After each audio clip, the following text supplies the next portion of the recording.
All right, so we are recording. All right, so today we will be talking about the um, the three calls that will be made available for the hospitality hub, and we'll do a brief introduction. Let me share my screen really quick.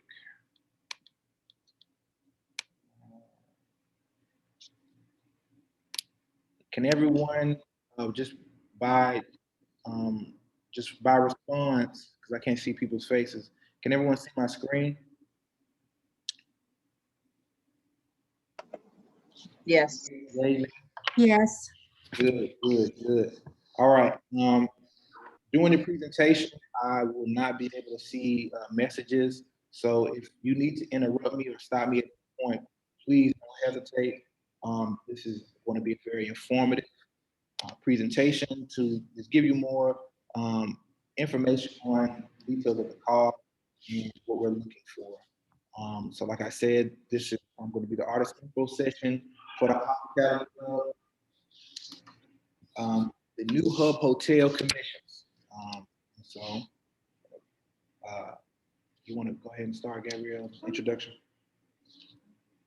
or do I need to stop sharing my screen real quick? I'm gonna stop sharing my screen and hand it over to Gabrielle. Hi, everybody. Good evening. I just wanted to pop in and say a couple of quick things. First of all, my name is Gabrielle Brooks, and I am the Communications and Development Manager here at UAC. And if you have not signed up for our newsletter, I want to encourage you to put your email in the chat so that we can go ahead and get you signed up so that you can hear all about the upcoming events and opportunities that we have today. Because in addition to the Hospitality Hub call, we do have another call open and another information session that will be happening next week. So please don't hesitate to drop your emails in the chat box so that we can stay in touch with you. And then also, I just wanted to remind everyone that we are in our 25th anniversary year. And so we're just excited to be sharing all of these wonderful opportunities and continuing this 25-year legacy that we have in the city, creating public art in spaces with artists, with community organizations like Hospitality Hub, and with our wonderful, wonderful neighbors and friends that we make along the way. And so if you are excited about that, as excited as we are, and appreciative of these opportunities, we encourage you to spread the word about UAC and also spread the word to your friends and family if they want to support. We do have these really, really cute tote bags that we give in exchange for support. And so we just encourage you to check out our website and visit our interactive map to learn more about the over 130 projects that we do have around the city. So thank you so much and enjoy today's presentation. All right. Thank you so much, Gabrielle. Now I will officially start sharing my screen. I'm going to ask you one more time. Are we good? Can everyone see the screen? Yes. Yes. Yes? Good, good, good. All right. So, who is UAC? Urban Art Commission is a nonprofit organization committed to creating opportunities for artists and neighborhoods to connect and shape spaces through public art. And so, our executive director is Lauren Kennedy. Our operations and development director is Whitney Williams. Our communications and development manager, who you just heard from, Gabrielle Brooks. Um, Travis, me, and Wendy are all three program managers. But for this specific project, I will be the program manager and the main point of contact for any of your questions moving forward. So keep that in mind. Um, what does UAC do? Founded in 1997, UAC worked to establish the Percent for Art program with the city of Memphis, which annually allocates a percentage of the city's capital improvement funds to public art projects. Beyond the Percent for Art program, UAC manages and is leading is a leading partner on city-led initiatives such as Memphis 3.0 and the District Mural Program. Here we have a couple of projects that you may have may not seen around the city that we are responsible for bringing to life. Let's talk a little bit about our strategic plan. Our strategic plan goals is a 5-year plan from 2018 to 2023. Number one, starting with an increasing number of Memphis-based artists that have the capacity to participate in public art. So for those that are here, for those that apply, we strongly encourage that everyone is and I think that's a standard in our call that it's Memphis-based artists. UAC will increase the visibility and connections to public art in neighborhoods across the city through sustained reciprocal relationships. Number three, expand the scope of public art produced by UAC across the city. So we really want to, expand our range and our reach with public art. So that's our strategic plan. And so let's talk a little bit about just the role of the selection committee and how this process works. So we have our call that is already available. You can go ahead and apply as soon as you finish this meeting. And if you have any other questions, you can go ahead and apply. And so after that next step, 3 finalists are selected. And out of those 3 finalists, you will receive a $500 honorarium for your design. Then you will once a finalist is selected, you will develop and will approve requests for proposal. A selection committee can identify more details for the artist to focus on their proposal. Finalists are paid their honorarium. Then the finalists present. Then that's when we select the artist to be commissioned. And after the feedback, schematic design, and final phase. And so that's pretty much our process. Now today we'll be talking about 3 calls. So with each individual calls, there will be 3 finalists. And so one thing you're gonna hear me repeat, you're gonna hear a lot of people from UAC repeat this, is that we encourage you to apply to multiple calls, all 3 of these calls specifically, and we'll go into further information of how they're different, how they're similar, and what's the important information that you need to have when considering applying for these projects. All right, so let's talk a little bit about the Hospitality Hub. UAC and the City of Memphis, in partnership with the Hospitality Hub, we are seeking an artist to create a trauma-informed work of art that can be hung in the central staircase, the dining room, and the family room. These are 3 different locations, and these are 3 different calls. They also have 3 different budgets, and so we'll talk a little bit more about that as we move along throughout this presentation. The new Hub Hotel is a barrier-free emergency shelter for women designed to facilitate healing from trauma and introduce immediate stability to unsheltered lives. Paired with a top-tier 24/7 case management, emergency shelter provides a necessary baseline for rebuilding a life. So this is an important place. It's going to be an important pillar in our community as far as being able to help women in need, and as far as an exclusively for women. And so that should be strongly considered when thinking about the artwork. This description doesn't do it justice. After I talk about the possibility of everyone taking a tour to have a better understanding of the space, I would love for Nikki Ritchie, representative from the Hub, to kind of speak to just the true nature of what the Hub's goals are in her own words. But like I said, in our own words, it doesn't do it justice. It's a place that you need to go see in person. So we strongly recommend that applicants take a tour. And so in the chat, Nikki Ritchie has dropped a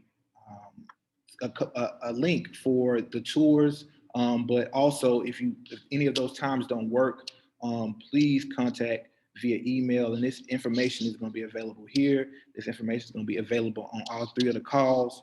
Please reach out so you can go ahead and schedule a tour to get a better idea of that space. So, Nikki, could you talk a little bit about the Hospitality Hub and what they're doing in the community and why it's important? Sure, thanks, Richard. So the Hospitality Hub was started in 2007 by a group of churches, actually, because they wanted a central location for information. So to help the homeless community.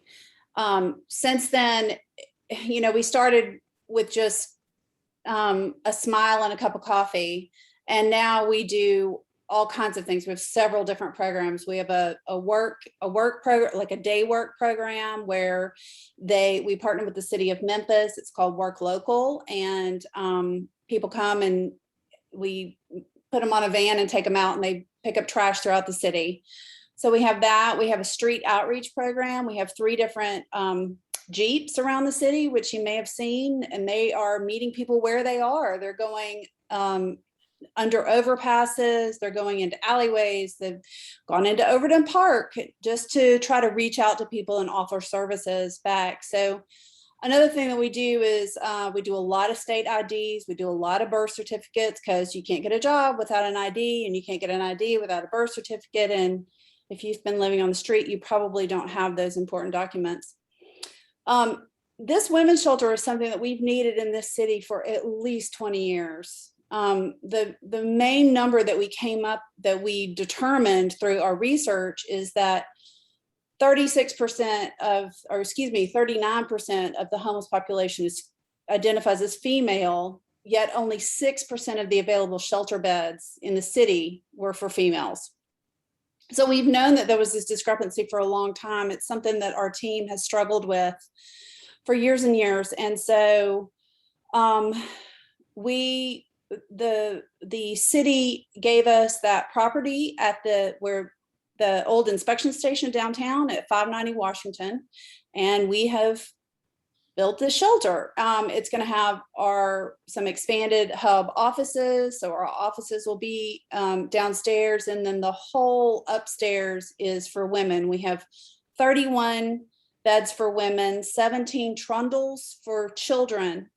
The big deal about this is that it is a trauma-informed space, but it's also a barrier-free emergency shelter. So this is the first barrier-free emergency shelter in the region. So what does that mean? Barrier-free means that you don't have to have an ID to come in. You don't have to have money to come in. You don't have to be without your children to come in. Those are some of the barriers that we see with the other shelters in town. You don't even have to be sober. As long as you are not combative or violent to yourself or others, then you can come in. And even if you are combative, we have amazing people that they're professional de-escalators. It's amazing to watch them work. So that's what makes this so special. I know that several artists on Instagram and other platforms have asked me, what does trauma-informed mean? Richard, do you want me to go on and talk about that now, or you want to talk about that later? We're going to talk about that a little bit later. We're going to we're going to establish the locations, the difference in the budgets, and what they may look like, to kind of go ahead and give the artists an opportunity to see those spaces. And then after that, we'll go into just some of the information that lives in the call, as far as the trauma informed information, and then we can talk and have an open discussion about, the trauma informed. Okay, well, I'll leave the information about Hospitality Hub there then, unless anybody has any questions. Okay. Does anybody have any questions? If not, we can move forward and look at some of the established locations. So number 1 will be the central staircase. Now for this, the budget will be $10,000, right? And this is one project. Now somebody's gonna ask this question either at the end of this call or at some point in email, but we encourage you to apply to all 3 of these calls. They're 3 separate calls to make it easy and simple for everyone to understand. And these are, this is the size, this is the dimension of the staircase inside of the hospitality hub, and it will be painted an off-white color, and this could kind of give you just a better idea visually to kind of go ahead and start brainstorming to think about how massive and how sizable this staircase will be as far as a commission is concerned. So keep in mind, within every budget, $500 is taken out 3 times out of that initial budget. So that's $1,500 out of each initial budget. So keep that in mind. The next location. Wait, can you go back to the stairwell for just a second? I'm sorry. Yeah. One of the things about this is that it doesn't have to just be a wall. I mean, it is such a massive space that I could definitely see something 3-dimensional or some sort of installation in that space. So just, don't think that it has to be some big 2-dimensional thing on the wall. I just wanted to say that. Yes. And here is the dining room, and the budget for that will be $7,500. These are the dimensions. It's the space. You can see how things can be laid. And Nikki, would you agree the same for the dining room and the family room, that we don't want to put boundaries on just a 2-dimensional work? If there's something that could be relief or anything that fits under the guidelines, which we'll go over those guidelines of trauma-informed design and trauma-informed care. But that still stands for this space and the family room, right? Absolutely. It could definitely be something that comes out from the wall in all 3 spaces. What makes the stairwell itself is that it really is a 3-dimensional space, because it's so, I mean, it's almost like you're dealing with a whole very tall room instead of just a wall. So, yeah. And so that's the difference. And to just piggyback off of the 3-dimensional space, you can see this is the first view, is a view of looking at the first tier coming up the stairs, and the second picture is a view coming down the stairs from that second tier. So that should just give you just a glimpse of what the space is like. But like I said, we strongly encourage you, if you haven't already, to please visit this space to really get a good grasp of not only what the work is being done, but also how you might want to contribute to the work that's being done in this space. And so the last location will be the family room, and that will be $7,500 as well. And this will be on the 2nd floor. And this is that space. It'll be in between 2 windows right here. And all of these locations you will be able to see via the tour. And so these are the locations, these are the different budgets, these are the 3 different projects. And like I said, I'm going to repeat this, I'm probably going to get on your nerves, but we strongly encourage for you to apply for all of them, because, hey, committee-wise, all 3 projects share the same committee, but one committee may feel like, they feel strongly for the family room. You might have more of an opportunity for the staircase. I'm an artist, so I identify with, hey, the more opportunities that you apply for, you expand your opportunities to actually get one. So don't just apply to one and think that it applies to all 3 of the different calls. You have to apply and submit your information via submittable, which we'll talk about towards the end of this information session, but you have to submit to all 3 separately. All right.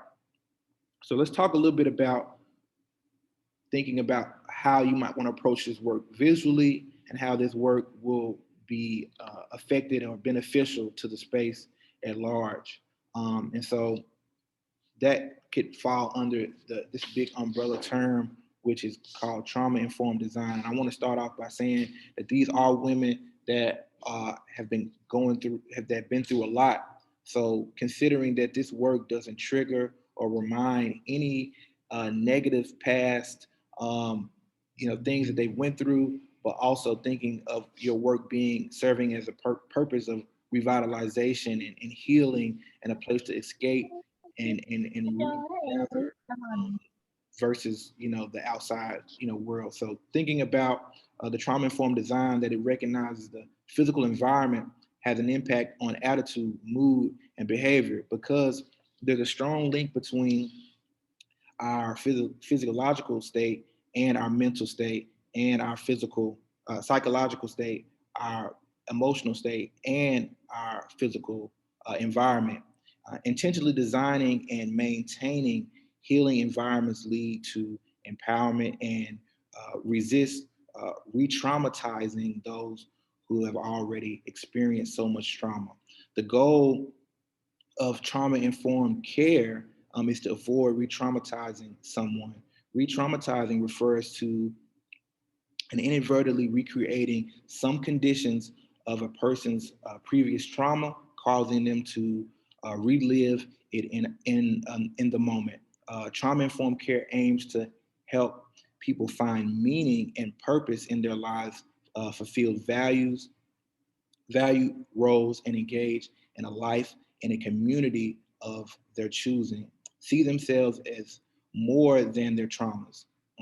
Help people identify and pursue avenues to reducing distress and problems in their lives, and exercise personal autonomy and self-determination in making choices. Trauma-informed care means shifting from the medical question of what's wrong with you to the trauma-informed question, what's happened to you? So really think about and consider that when thinking of the work that you might want to present, the work that you've already done as far as presenting, as far as your portfolio. Think of work that kind of falls under this theme, right? And so to kind of draw things even more into what does that look like visually. Trauma-informed practices extend into all aspects of hospitality hub services. But for the purposes of this call, artists are asked to take the following parameters into account. Pieces should not be, pieces should be soothing and calming, with very little red, yellow, or orange, which are triggering colors. Bringing the outdoors in is always a good idea. So nature, landscape, natural materials, etc. Things that are abstract can be difficult. So it's open to your interpretation. But as long as the work is soothing and soft and it's fine. Round edges and shapes versus jagged shapes, or jagged or sharp edges, that's preferred. Metal is okay as long as it's not sharp or shiny, and doesn't look industrial. Wood or plastic is encouraged, and it's better.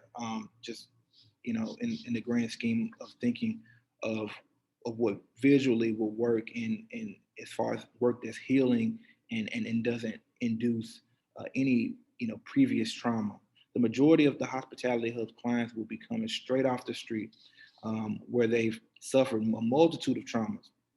And the hub's goal is to create a healing cocoon for them in which to rest. So, in a nutshell, visually, that's kind of what we look for. That's what we're considering. And we also have on the call, we have a couple of links that kind of give you more information on the history of trauma-informed care and trauma-informed design, as far as just to inform you and give you more direction in the way you want to either craft your portfolio and really picking through and thinking of things that consider this work and that can fall into that work expectation, and then also inform you in thinking about, all right, what would my final artwork look like? What would my proposal be if selected to be one of the three finalists? Nikki, would you like to add anything? I really think just answering any questions that Yeah. that people might have. Any questions? And I'm gonna say that you heard it before. There are not any dumb questions. So please, and if you have a question about your artwork, if you have a question about would this work, would this wouldn't work, anything that comes to mind when we I know we just dropped a lot of information on you that you may or may not have heard, but any questions, any comments off of the information we just shared with you. There is actually one thing I could add.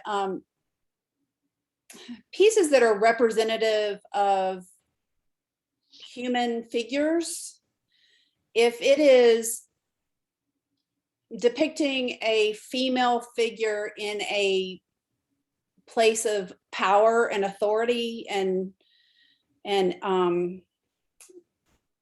empowerment, that would probably be fine.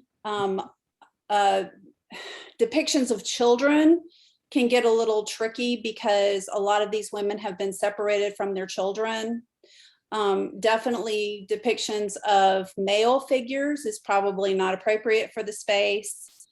So that's just another kind of thing to keep in mind as far as depictions of, body and person and human. And those are things to consider and think about when you go through your work that you've already done, when you have to submit your portfolio. Those are things that you might want to say, hey, look, you know what? Submitting this picture of this man might not serve best to represent, what I can offer to the specific project. So considering those things in not only your potential design, but just your initial opening and introduction to our committee. So any questions? I do have a question for Nikki about the hub itself. I was curious, do you all have like an alumni portion? Do you have like, I'm just curious about the women that once they kind of transition out of the space, do you have people that you communicate with still? Yes, if we actually there's an individual on the committee that used our services and was in our house that's on Claybrook, which is something we're moving over to the new building. We also, as people move out of homelessness, everyone's story is different, so everyone's path is different.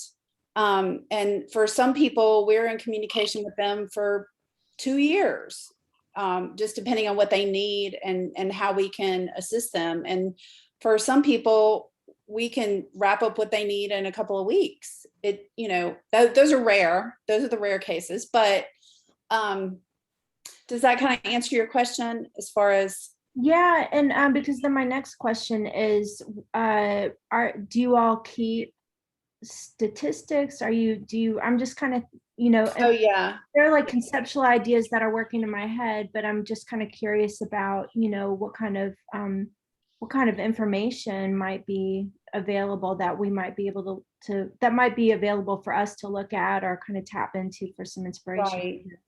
Right. We use a system called HMIS, which is used across the country, and that's where we would be able to pull statistics out if you were interested in that type of thing, as far as, how many women did we see last year? How many children did we see last year?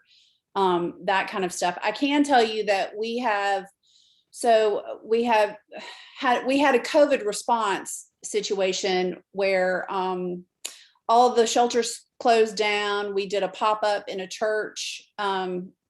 This was in early 2020. We did a pop-up in a church downtown. Then we did a contract with one of the hotels downtown because all the hotels were empty. And we housed women there for some time. And then we bought a rooming house on Claybrook here in Midtown and renovated that and opened that in June of 2020. And in basically 2 years, we served 170 women, I think it was. Wow. Wow. So that's something you'll see if you come on a tour. We have these butterflies that when a woman comes in, she'll get to choose a butterfly and she'll get to put it up on a cork board, and then it'll be permanently mounted. And so we kind of have this ongoing installation so that visually you can see there's something for every single woman that's come through. Not only is that for us and just being able to look at that, but it means a lot to other women when they come in to realize, hey, I'm not alone. You know, look at all these other women that have come through here and they've helped all these other women. So, you know, in the next few weeks, I'll be mounting 160 butterflies to represent those that we started at Claybrook, and then it'll just continue. Okay. Wonderful. Thank you. Absolutely. We got a couple of questions. I'm gonna work my way down. Okay. Got a couple questions in the chat. So from Stacy Early, the question was, would photos of the residents themselves be okay? That's interesting. Yes, we've done some of that. I mean, we use photos of our residents in our social media posts. So I think some of that would be fine. It can get a little hairy with getting, you know, them to sign a waiver, and because some of these women don't want anybody to know where they are because their abuser might be looking for them, and they don't want their abuser to know that they're where they are. So we could use, I don't know, that would be tricky, but it might be really interesting too. Maybe leaning more into the representational, abstract, ambiguous, where you're using them maybe as a reference, just kind of brainstorming, you know, because we do want to protect, you know, these women's privacy if we can. You know, we can prevent that, you know, and kind of meet in the middle. So that's something to consider and think about, is that, you know, everyone's coming from so many different, you know, walks and backgrounds.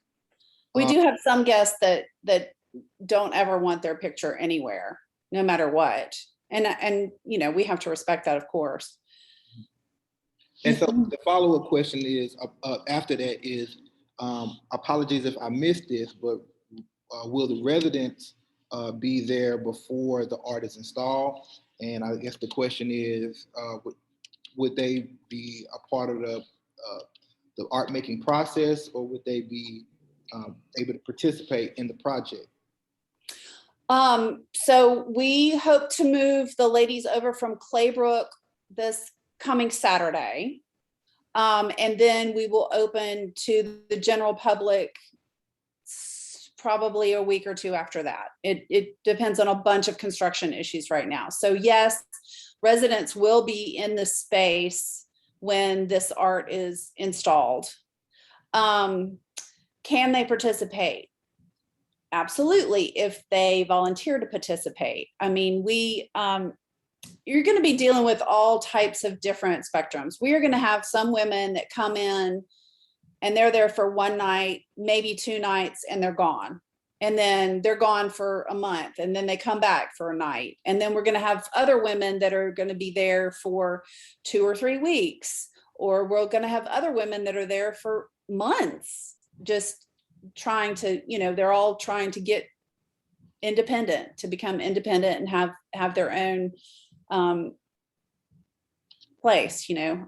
So we have a vast range of women. There'll be a vast range of physical ability, emotional ability, and like I said, time too, as far as them being in there. So I don't know that the residents participating heavily in any type of installation would work out well. But there may be an opportunity for us to engage, you know, a handful of the women if that was something that you wanted to do.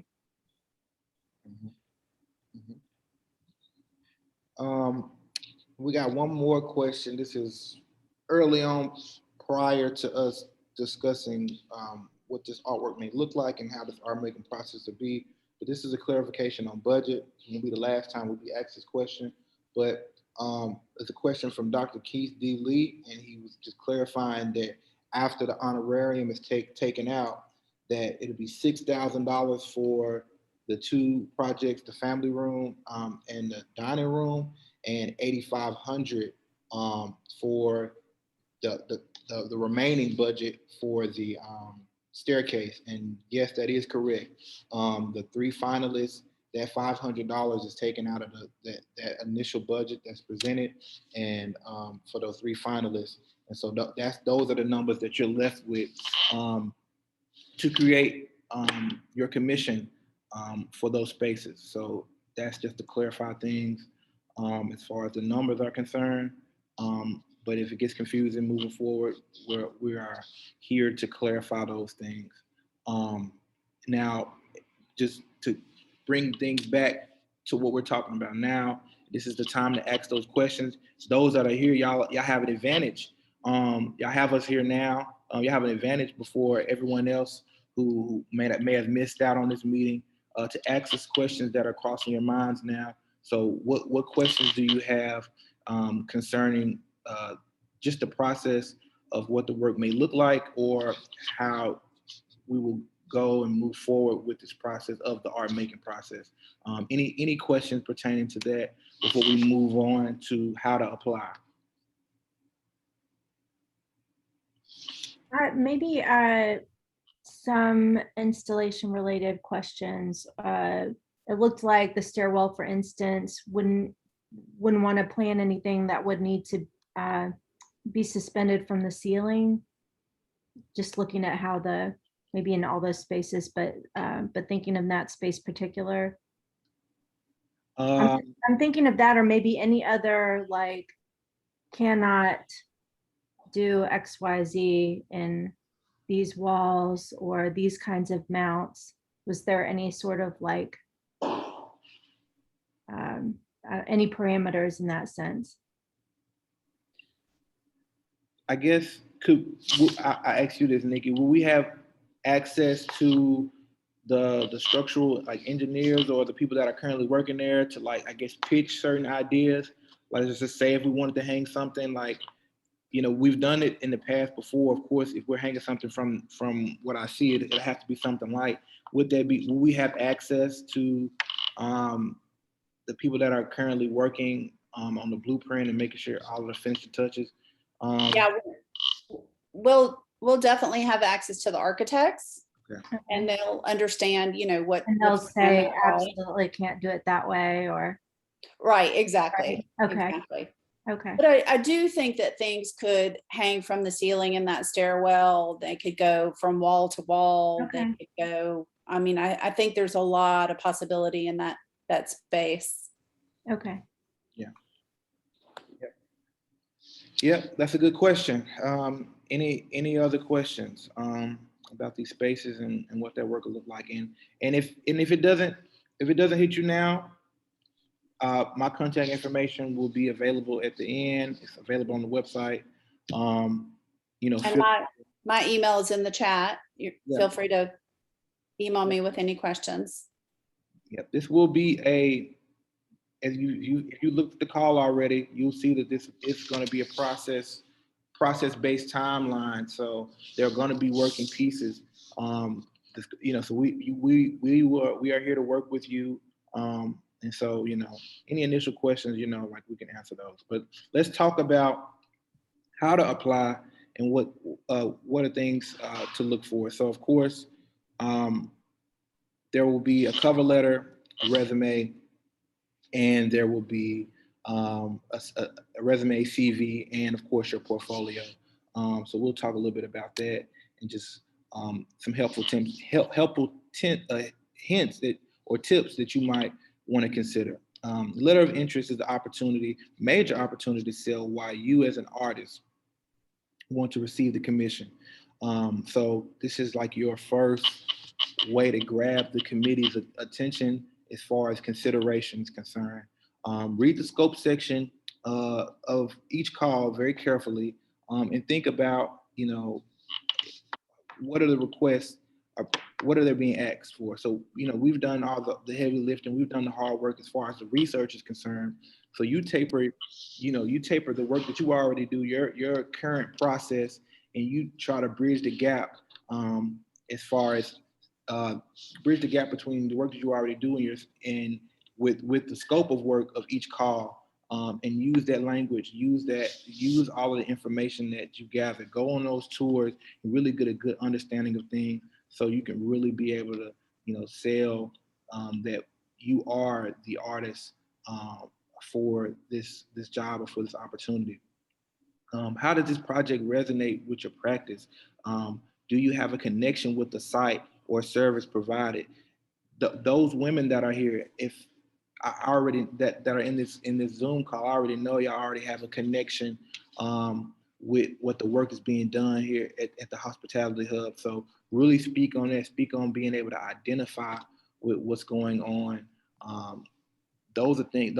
That's helpful information to kind of consider in your cover letter to really, separate you from the rest.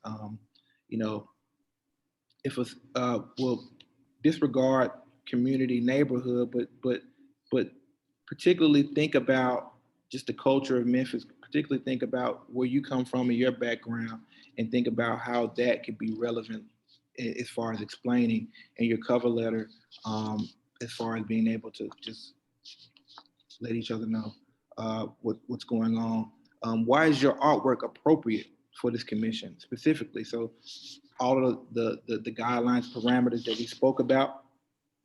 Uh, think about that. Think about going through and filtering some of your work that you said, you know what? Because I know from looking in the car, I see that a lot of us are multidisciplinary and we have multiple subject matters that we cover. So think about the subject matters. Think about the work that you've done that could be very relevant and tapping into that space. And then if not, if your work is predominantly in one way, I would encourage you to talk about how you want to go in a new direction in your work, right?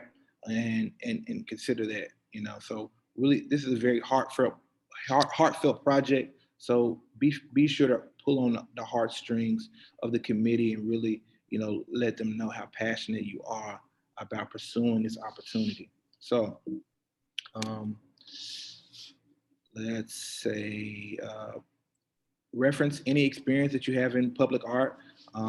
If you have little to no experience in public art, this is an opportunity to speak in your interest in working in the field. Though this is public art, this is also going to be in a lot of ways private and special to the people that are engaging with this work. So consider and think about that. Both standard CVs, resumes, they're accepted. It's possible.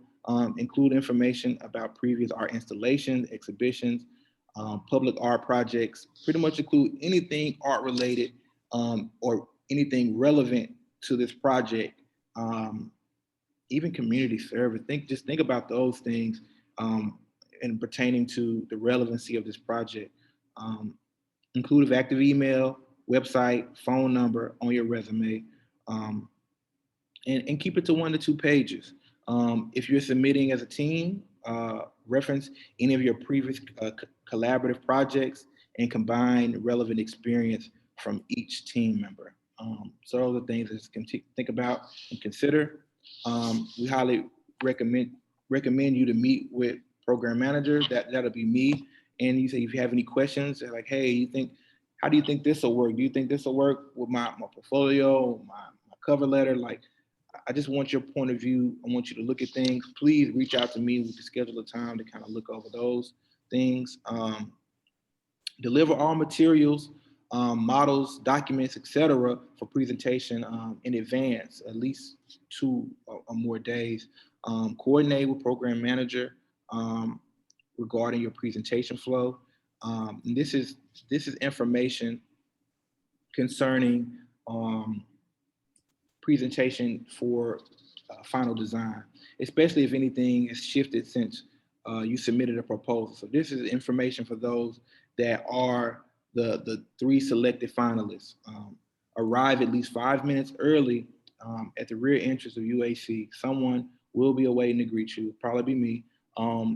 20 minutes max for your presentation. Please be mindful of the time. Example template, and this is in no concrete order.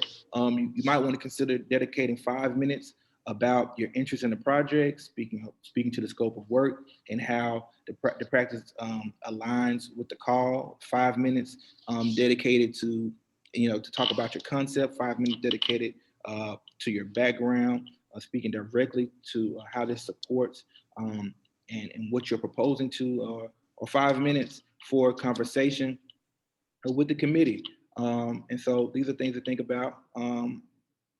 You might possibly be a finalist for more than one. So that's something to think about. That's something to consider when presenting that. In each location, think about each location: staircase, family room, dining room, and what might that artwork, how you might want people to be engaging with that work, thinking about how relevant these spaces are in comparison to the work that you are wanting to present. So those are things to think about.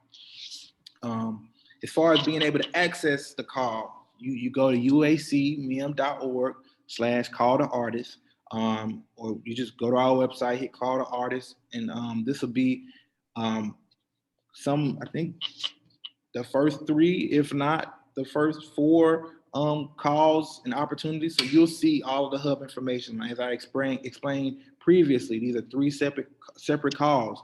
So be very aware and knowledgeable of the budgets and how they differ. And like I said, I hear this multiple times, we encourage you to apply to all 3 separately. So be mindful of that. Be mindful of the deadlines. The deadline for this will be September the 14th. At 11:59 for our application deadline. And once you click the project that you want to submit for, it'll be at the bottom. You'll hit submit. It'll take you to a submittable page, and it'll have all of the 3 calls available, with you having the opportunity to go in and click submit and explain. And what I would do is I would taper each cover letter to each specific location and talk about the significance of that and what you plan on doing with that. That's what I would do. I'm an artist, so I think, as far as my perspective, my point of view, that will really let you know and really maximize your opportunity and chances with the committees to really know that, like, hey, this is something you put significant thought into, whether it's the staircase, whether it's the family room or the dining room. And relax, you got this. It may seem a little intimidating as far as all of the guidelines and the standards that we're asking for, but just know that they're there to serve a greater good, and they're there to contribute to what the Hospitality Hub's mission is. And I think we can all be in agreement that this mission is important, and it's something that we should all get behind as far as supporting. So your artwork will be in support of that vision and of that space being a successful space in the journey that they are going on. So please let us know if you have any additional questions. Any resources, any materials, any information on call to artists, anything, you can reach out to info@uacmem.org, or you can reach out to me specifically right here, Richard Echols, Program Manager. It has all my information right here. So if you want to capture a screenshot right now, or hey, this will be recorded. You'll have access to this presentation to kind of go through it at your own leisure, reference, make notes, and consider and think about, when would be the best time for you to take your tour of the space. So I think that is it. Yep, that's it. I have a question. Yeah. Mm-hmm. Question is, if a finalist is chosen for more than one project, yes, will the artist need to decide on one project, or will the artist be awarded both projects? So what we say in an instance where we strongly encourage that you apply to multiple calls, and we want you to consider your timeline, right? So if that does happen, in the event that it does happen, we want you to consider and think about that the timeline, you'll be doing the timeline. They both share, both three projects, they both share the same timeline. So if you, let's say if it's two, you have to work on two projects with the time frame that is given for one. There isn't any like extensions that I know of, right? I think that we try to stay concrete and a good steward of those timelines. So just know that if presented with two opportunities and if the committee sees fit that, hey, your work will be great in multiple spaces rather than just one, just know that the responsibility that's being asked of you is a great responsibility and it's a contractual responsibility. So I believe that there has been an instance, but if I'm not mistaken, we might need to get some clarity because this is a city-funded project, and I can kind of get back to you on that. Or let me see, do we have? Yeah, I'll have to get back to you on that. But there's a certain amount of number of projects that you can do in the city. So there might be something you want to think about. There's a timeline which I need to get that information to get. I'm gonna get that to everyone as well because that's something that we need to advertise as well with our city projects versus projects that are funded privately. That there is a certain amount of number of city projects that you're able to get. Well, let's just say if you do get two opportunities now, there will be considered two separate budgets, two separate opportunities instead of one.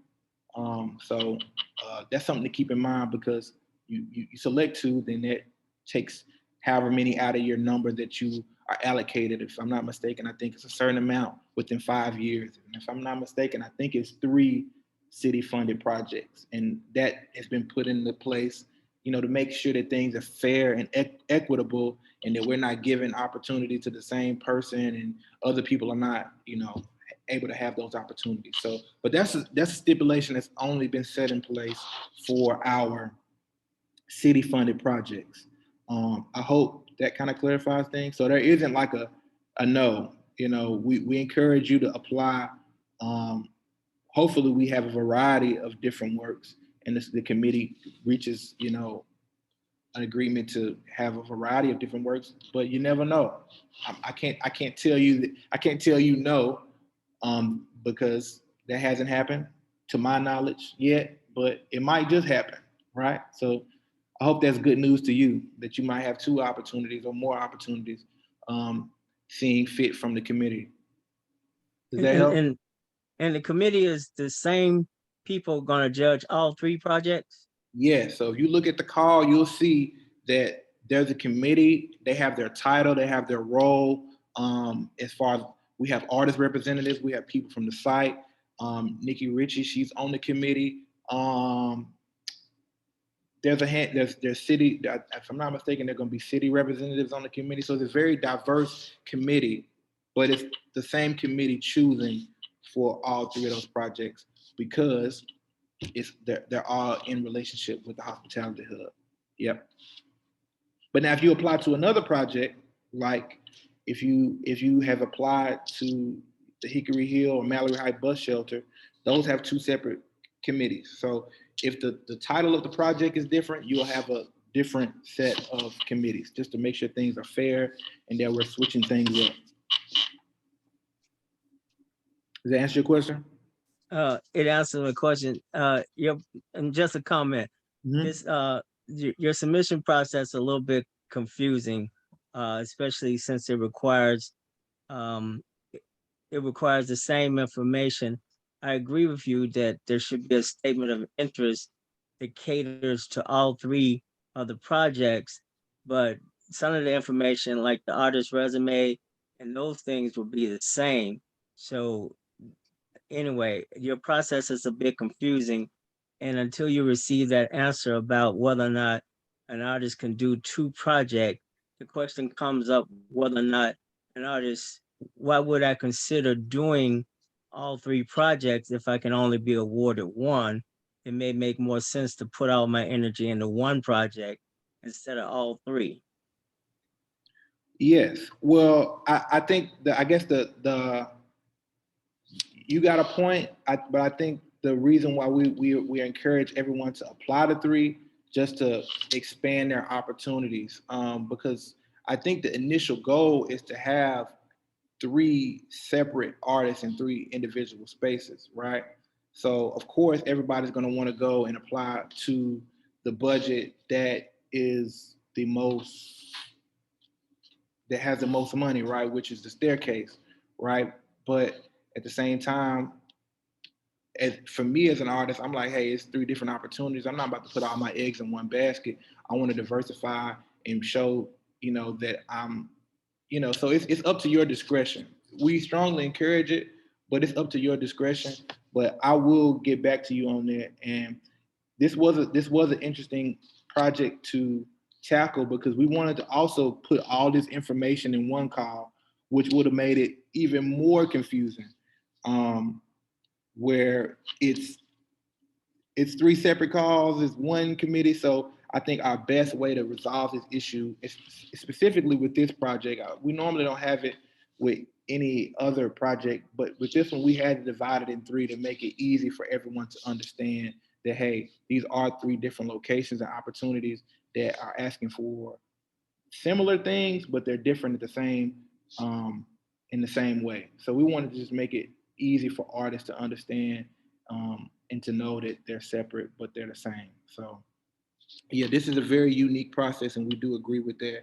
But I will get back with y'all, and so we can get those standards as far as what's the limit of city projects that someone can do, and because if this is coming all from the same budget, is this considered 1, or is it considered 2 or 3 projects if you're doing it all at once? So that's something to keep in mind. But I will let you know. So There's one final question. yeah. And that question is, the honorarium is for the process, or is the honorarium, you said the honorarium is for the design. So does that mean that if I become a finalist and I receive an honorarium, that the designs are then owned by UAC, or do I retain the rights? If you're not selected as a finalist, we do not own your design. No, I mean, if you are selected as a finalist, who owns the designs? So if you're selected as a finalist, you bring those designs to life. So the next step is to come up with a schematic design. We don't necessarily own the design. The work will be, the final art piece will be owned by the city because they're funding it. So it'll live in the hospitality hub, and it'll be in kind of ownership of the hospitality hub, because the city will not plan on moving it, but it will be owned technically by the city because they're funding it. No, I'm talking about, so the honorarium is for the process. The honorarium is for the design. So the 3 finalists will be presenting a design, and so before you even get to that stage, we'll notify the 3 selected finalists. Say, hey, look, you have been selected as a finalist. In order to be selected as the final artist, please work on this design. Here's a $500 honorarium for your time and efforts on working on something specific for this space. So that's what that $500 for, not necessarily for the process, but it's for having those 3 selected finalists work on final designs to present. So that last little area where I discussed the presentation, you will have to present your design and actually communicate what you said in your cover letter, along with what your plans are for this design, to the committee to be selected as the finalist. Does that make sense? Let me ask it this way. If you're not selected as the finalist, who owns those designs? If you're not the final? Oh no, you own it. You own it. We're not paying you $500 to own your design. We're paying you $500 for your time and effort. The process. Work on I got it. Okay, and thank you for that clarification. Yeah. It's to work on the design process, but those that are not selected, the final project belongs to the city. Yep, just the final project. Okay, thank you. Yep. Any other questions? That was a good question to clarify, because that could be easily mistaken. Any other questions before we wrap things up for today? If not, y'all have been great. I'm excited to see everyone's applications. I'm excited to see everyone's artwork. I'm excited to answer any questions during this process between now and September the 14th, as far as just the application process is concerned. If there's not anything else, thank you so much, Nikki, for being support and really sharing just insight and information on what the Hospitality Hub does, and really just, doing what you do best. Thank you so much. Absolutely. I can't thank you enough. Oh, I'm thrilled. I'm glad to be here. This is fantastic. Yes. And I look forward to all your emails with all your questions. Yes. I'll do my best. Thank you. Without Thank you, any further guys. ado, we'll wrap things up. So, all right, y'all. Y'all have a good rest of your evening. All right, let me stop sharing and I'm gonna stop.